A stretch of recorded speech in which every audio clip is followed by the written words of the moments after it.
This week we're telling you about Dave and Steve from the Two Fellas podcast. Dave and Steve are both from Cornwall, which is one of my favourite places in the world. In the podcast, they aim to delve into all manner of men's issues. Dave and Steve make no apology for being unedited, raw, and true to themselves. The show invites you to laugh with the guys, learn and lift the lid on what men are really thinking. Both carry the weight of trauma. Steve endured years of abuse, and Dave survived a horrific house fire that left lasting emotional scars. Although through humour and honesty, Dave and Steve really want you to be a part of the important mental health conversation. You can listen to the Two Fellas podcast on all your favourite podcast platforms, across social media, and visit the website, which is a number 2 followed by FELLAZ.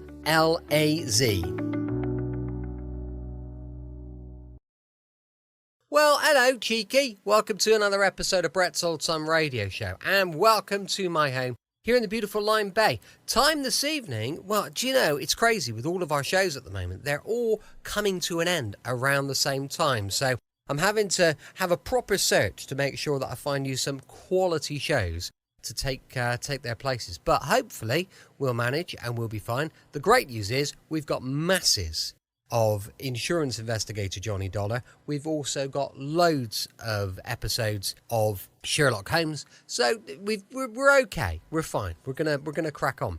I'm Brett. I'm your host for our Nighttime podcast. Welcome to another episode. I've got Facebook, Instagram, and YouTube. They're all called Brett's Old Time Radio Show. If you could follow us, check them out. That would be just peachy. Time now for another adventure with those Texas Rangers. First broadcast 27th of July 1952. This one is called Stick Up.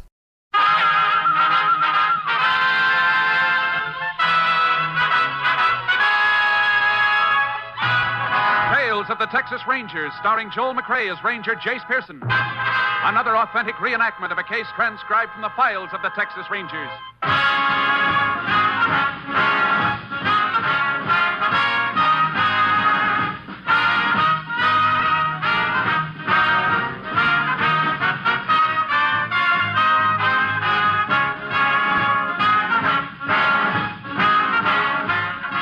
Names, dates, and places in the following story are fictitious for obvious reasons. The events themselves are a matter of record. And now, from the files of the Texas Rangers, the case called Stick Up.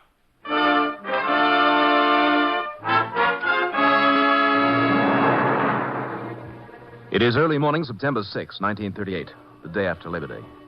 In a quiet little town of Avon, Texas, the last breakfast customer has just left Baker's Beanery. Owner Tom Baker, alone in the roadside cafe, stands behind the counter, washing dishes. Why they're a-dying, Nellie started trying. You ain't gonna two-time me. Oh, howdy, General. Howdy, boy. Sure getting hard, ain't it? Uh-huh. I reckon I could give you a hand with them dishes in exchange for a bottle of soda pop. You're sure playing it safe. What you mean? I saw you watching through the window. You waited till I got down to this last plate before you come in with that proposition. Oh, saw me, eh? Hmm. You want me to fill the sugar bowls for you? Already done that. Need some spuds peeled, though. How many? About a bushel. Oh. Then I guess I'll have to pay in cash. General, you're the biggest moocher in the whole state of Texas. Well, I'll get a free one off you yet. Now, how about giving a cash customer some service, boy? Just one thing first. What's that? You sure you got a nickel? I mean, you ain't going to finish the soda and then tell me you lost the money through a hole in your pocket. You ain't never going to forget that, are you? Well, this time I got the money. 5 cents? Well, I got 4 cents. I'll give you IOU for the other penny. That's all right. I'll trust you. You being a war hero and all that. What kind do you want? What kind you got? Oh, sarsaparilla, grape, orange, lime, cherry. Hey, you got root beer? Yep. That's what I want. All right. Here you are. Yeah, shove them straws down here, will you? Sure you don't want me to drink it for you? I can manage, thank you. Well, what are you waiting for, boy? That's 4 cents, or do you want me to send you a bill at the end of the month? Go on. Wait on that young fella that just come in. Come on, let's see your money first. Be right there, mister. All right. Money crazy, that's all you are. That's 1 penny. Yep. 2. Mm-hmm. Say, it's an Indian head penny. 1907. Come on, hurry up. 3. Now, that's funny. I'd have swore I had another penny. Got another hole in your pocket? Oh, I guess I just forgot to sew up the old How one. about it, mister? I'm in a hurry. Coming. Want to see the menu? No, give me packed gum. All right, what flavor? Peppermint? Hey, Tom, how about a glass with some ice in it? You trying to bankrupt me or something? Here's your gum. That'd be a whole nickel. Thank you. 5 cents out of a quarter. I'll take that fold money. What? Put down that gun. Just give me the money and hurry it up. Say, Tom. Shut up, old man. Stay back. Let me have that gun. Give me that gun. Come here, you. Stop. Stop or I'll shoot. Stop. Missed him. I got the truck. General. You're bleeding. Oh, no.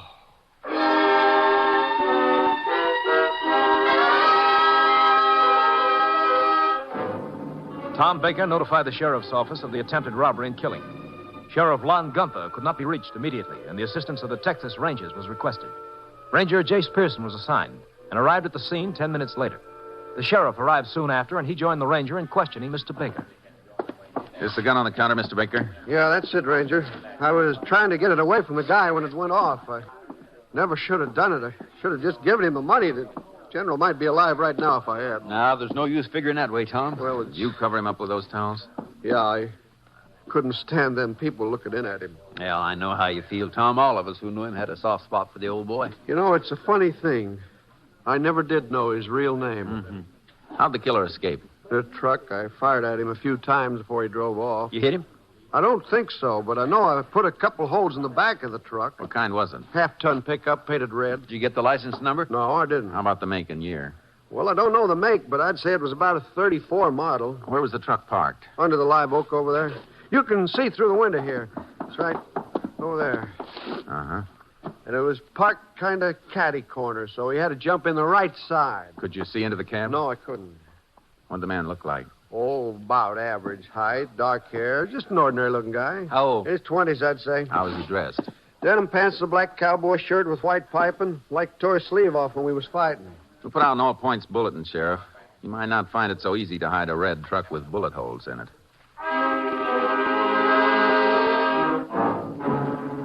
While waiting for the JP to authorize the removal of the body, I put out an APB on the truck and the killer. Sheriff and I then drove Tom Baker down to the sheriff's office to get his statement and let him look over the mug files. About 2 hours later, we got a call from the Highway Patrol. They'd found the truck abandoned on Farm Road 107, about 25 miles east of Avon. The license tags were missing, but from the motor number, the Highway Patrol was able to get the owner's name. The truck belonged to a man named Ed Jaffe, who lived on a ranch about 7 miles from where the truck was found. Sheriff and I drove out to talk to him. Jeffy must be working on shares here. Why do you say that? The place belongs to old man Robinson. He's been living up at Fort Worth last couple of years. And Jeffy ain't taking care of it the way he did. Just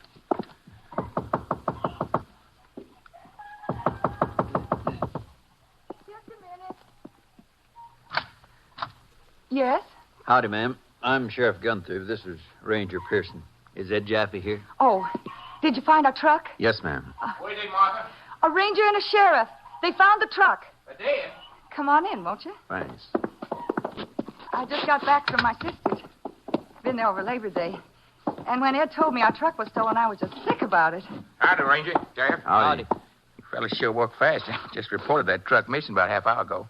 Yeah? Where'd you find it? About 7 miles down the road. Yeah, well, I can take the bus down and pick it up, I guess. We'd like to ask you a few questions first. Sure. What about? Where was your truck stolen from? Right outside the house. I'll show you where I had it parked. I'll be right back, Martha. Well, let me know if you go over to get the truck. Yeah, I'll let you know, honey. I had it parked right over there by the corral. You didn't know it was gone till 30 minutes ago, huh? That's right. Tell me, don't I know you from somewhere, Mr. Jaffe? Got a good memory, Ranger. That was a long time ago, 4 years. Over in Coleman County, wasn't it? Uh-huh. Ranger Morgan brought you in, didn't he? Yeah. What for? Oh, burglary. Knocked over a filling station and did 18 months at Huntsville. But I'm out of that racket for good. Yeah? Darn right, I'm ranching now. I ain't fixing to spend no more time at Huntsville. I guess you wouldn't know then about your truck being used in a robbery and murder, would you? Wait a minute. I don't know anything like that. You think it's just a coincidence? Look, I made a mistake once and I paid for it. 18 months. Now, if my truck was used like you say, don't try to pin it on me just because I got a record. The killing took place about 5 hours ago. How come you waited until half an hour ago to report your truck was stolen? Because I didn't know it was gone till then. I wasn't here. Besides, why'd I call the cops if I was tied up in it? To try to look innocent, maybe? That's been tried lots of times. But Where were you this morning? I was with Will Hicks at his place about 3 miles from here. All morning? That's right. I was helping him shingle his roof. Look, you're just picking on me because I got a record. If you're innocent, you got nothing to worry about. Look, I couldn't have been mixed up in no crime if I was at Will's place. And I was there from 7 this morning till noon. Yeah? Well, let's go talk to this friend of yours and see if your alibi holds up.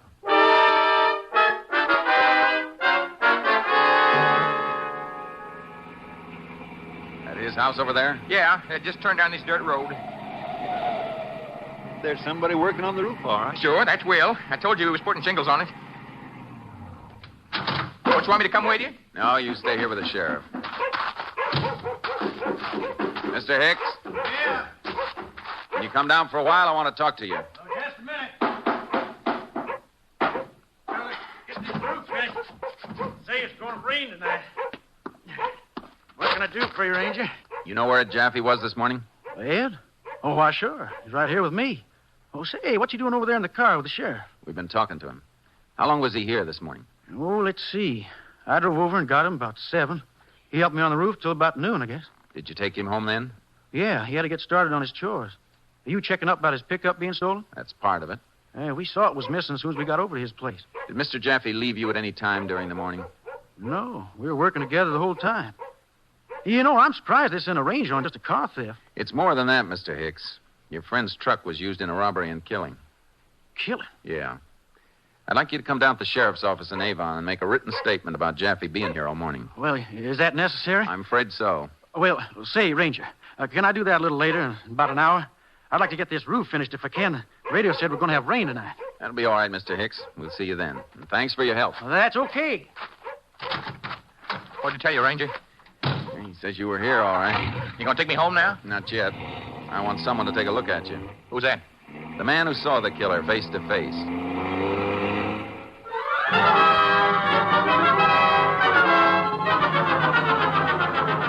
We drove Ed Jaffe into town and took him into the sheriff's office. We had Tom Baker look at him.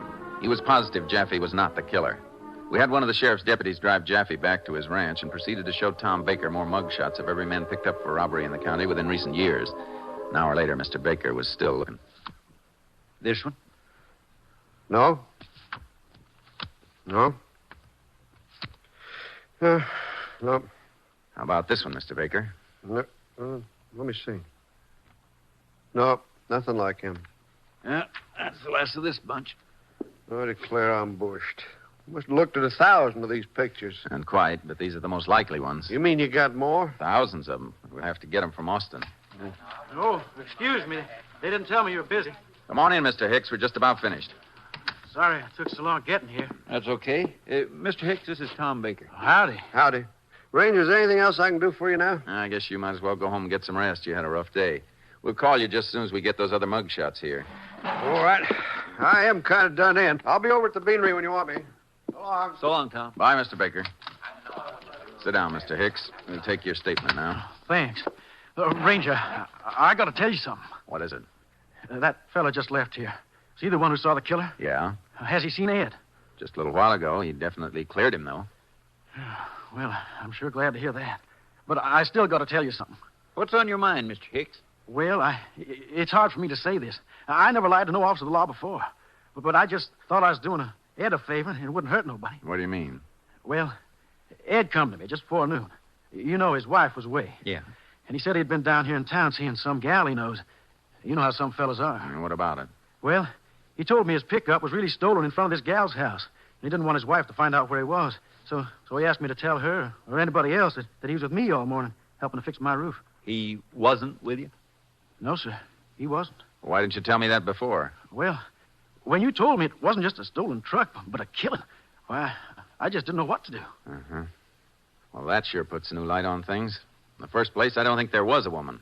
Why do you say that, Jace? Look, if his truck really was stolen in town, he'd have gone to your office and reported it. He wouldn't have mentioned who he was visiting. Well, then why did he tell me that story about a woman? So you'd come to his rescue and say he was with you all morning? Yeah, but now, Jace, if there was no woman, why would he want to use Hicks as an alibi? Because maybe that truck of his wasn't stolen at all. Maybe he was driving it himself this morning. Now, hold on, Jace. That mule won't pull. Baker said himself Jaffe wasn't the killer. I know, Sheriff. But Baker saw only one man. That doesn't mean there wasn't another one waiting in the truck. Come to think of it, he did say the killer climbed in on the right side. And I got a feeling that on the left side was the driver, Ed Jaffe. Come on, Sheriff. We're going to pick him up.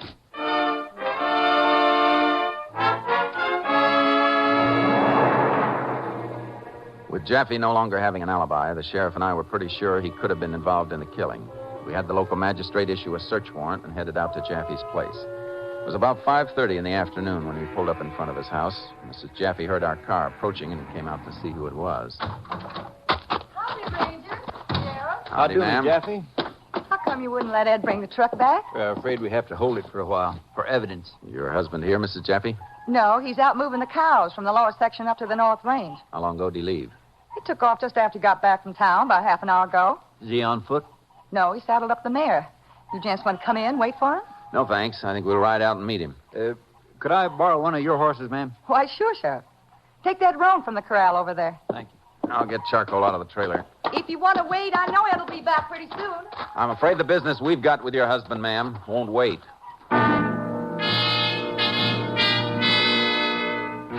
The sheriff and I saddled up and took off across the fields in the direction Mrs. Jaffe had indicated. Ed Jaffe's tracks were easy to follow, but they did not lead to the lower section. Instead, they led to a dry wash about 4 miles from the house. What in the world do you think Jaffe came down here for? I don't know. Hey, wait a minute, Sheriff. Whoa, Charlie. What is it, Jace? A lot of cigarette butts over there. Yeah. Plenty of foot tracks here, too. Well, they must have stayed here quite a spell, or he wouldn't smoke this many. Not Jaffe, Sheriff. Someone else. Look at all these footprints. They're made by men wearing shoes, not boots like Jaffe. Yeah. You think this other fella could be the killer?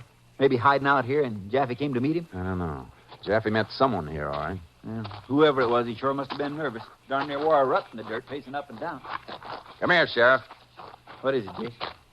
Find something else? Yeah, black shirt. Spotted the edge of it sticking out from under the brush. White piping and a torn sleeve. Like the one Baker said the killer wore. I guess Jaffe brought him a change of clothing. I wonder where they went. We better find out before they get too far. There's the tracks Jaffe's horse made leaving here. Yeah. Hold still. Let's go, Charky. I don't see the other fellow's tracks, Jace. They must be riding double with Jaffe. That could slow him down some. Uh-huh. Come on, Sheriff. Let's knock on it. Yeah.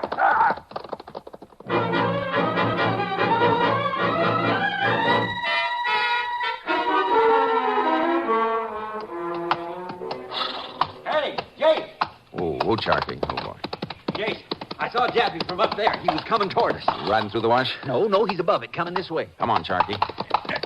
Easy, boy. Easy. He was alone, Jace. Just coming over that rise. Yeah. There, see him? Yeah. What's on the other side of the rise? The highway. That's probably where he's been. Come on. Up. Come on, boy. Look, he's turning around, Jace. Jaffe, hold up. He doesn't hear you. He'll hear this. He heard that, all right. He sure did. You know to me, Ranger? You know darn well we were Jaffe. Boy. Why'd you run? I didn't hear you, honest. Not until I heard those shots. What's the matter? Where's the man you met back there in that wash? Man? What man? I don't know what you're talking about. I just bet you don't. Where you been? I've just been up the store. Yeah? You sure you weren't taking your pal to the highway? No, I just went to the store for a bottle of beer. Come on, Jaffe. We're going back to that highway.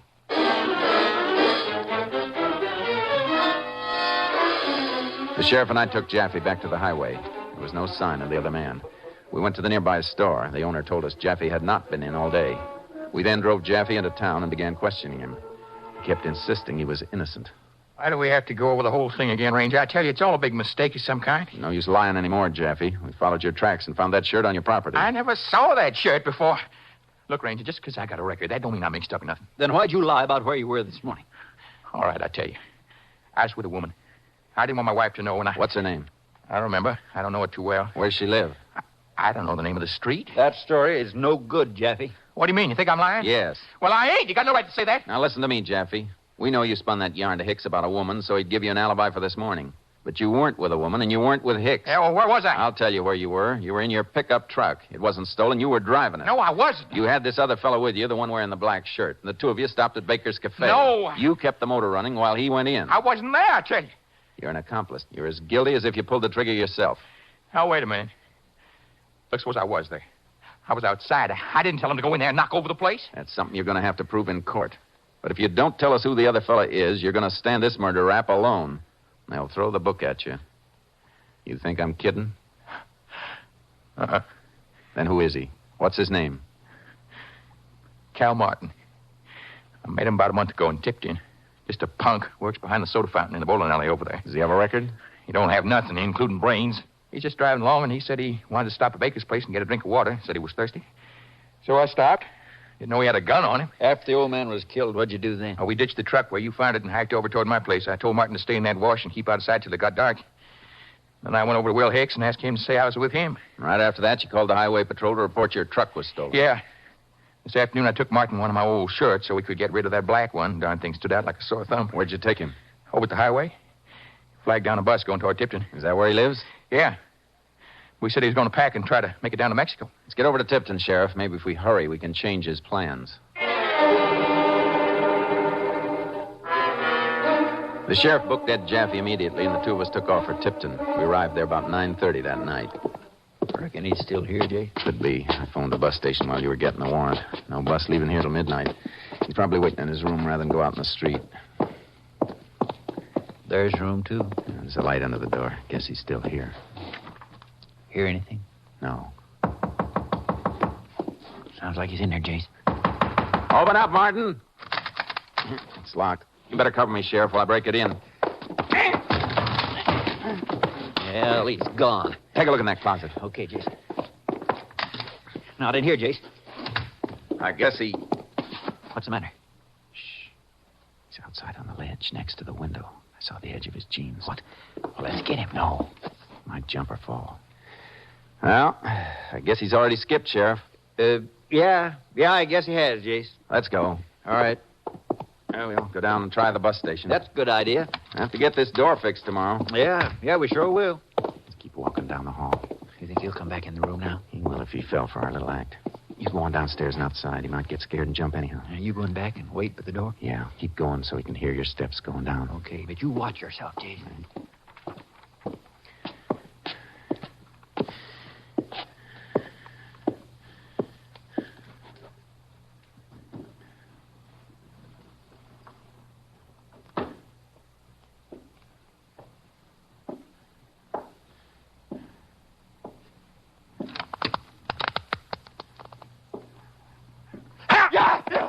Hold it, Martin. All right, you got me. You got me. Well, what do you want me for, anyway? For killing an old man in Avon this morning? I don't know what you're talking about. I didn't No do use, Martin. Jaffe told us the whole story. No, I don't believe you. Well, he did. Jace, you all right? Yeah, everything's under control, Sheriff. You better put your cuffs on. Yeah. Come on, you put your hands up. Look, I didn't mean to shoot anybody. It was an accident. I'm afraid the law looks at it a little different, son. When you rob a place with a gun, it's never an accident.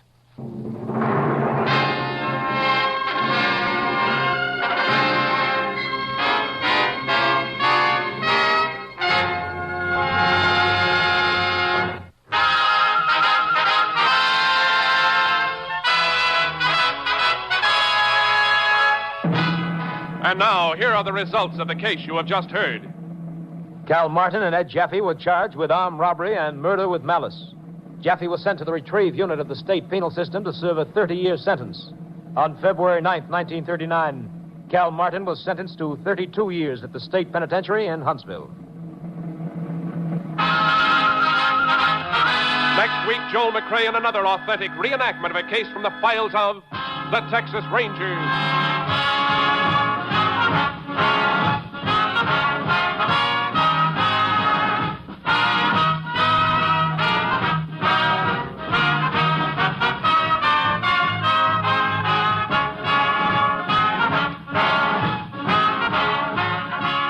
Joel McRae is currently seen in San Francisco Story, a Warner Brothers release. The cast included Tony Barrett, Tom Tully, Leroy Leonard, Parley Bear, Junie Ellis, and Lamont Johnson. Technical advisor was Captain M.T. Lone Wolf Gonzalez of the Texas Rangers. This story was transcribed and adapted by Bernard Ederer and Robert A. White, and the program was produced and directed by Stacy Keach. Tales of the Texas Rangers is heard each week overseas through the worldwide facilities of the Armed Forces Radio Service. Hal Gibney speaking.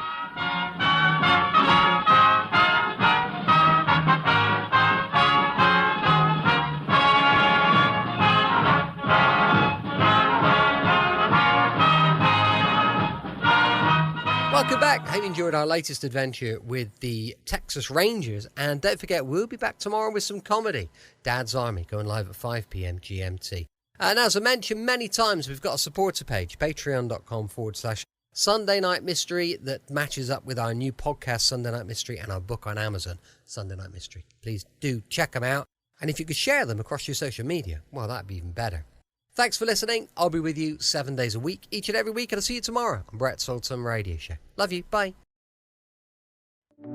This week, we're telling you about Dave and Steve from the Two Fellas podcast. Dave and Steve are both from Cornwall, which is one of my favourite places in the world. In the podcast, they aim to delve into all manner of men's issues. Dave and Steve make no apology for being unedited, raw, and true to themselves. The show invites you to laugh with the guys, learn and lift the lid on what men are really thinking. Both carry the weight of trauma. Steve endured years of abuse, and Dave survived a horrific house fire that left lasting emotional scars. Although through humour and honesty, Dave and Steve really want you to be a part of the important mental health conversation. You can listen to the Two Fellas podcast on all your favourite podcast platforms, across social media, and visit the website, which is a number 2 followed by FELLAZ.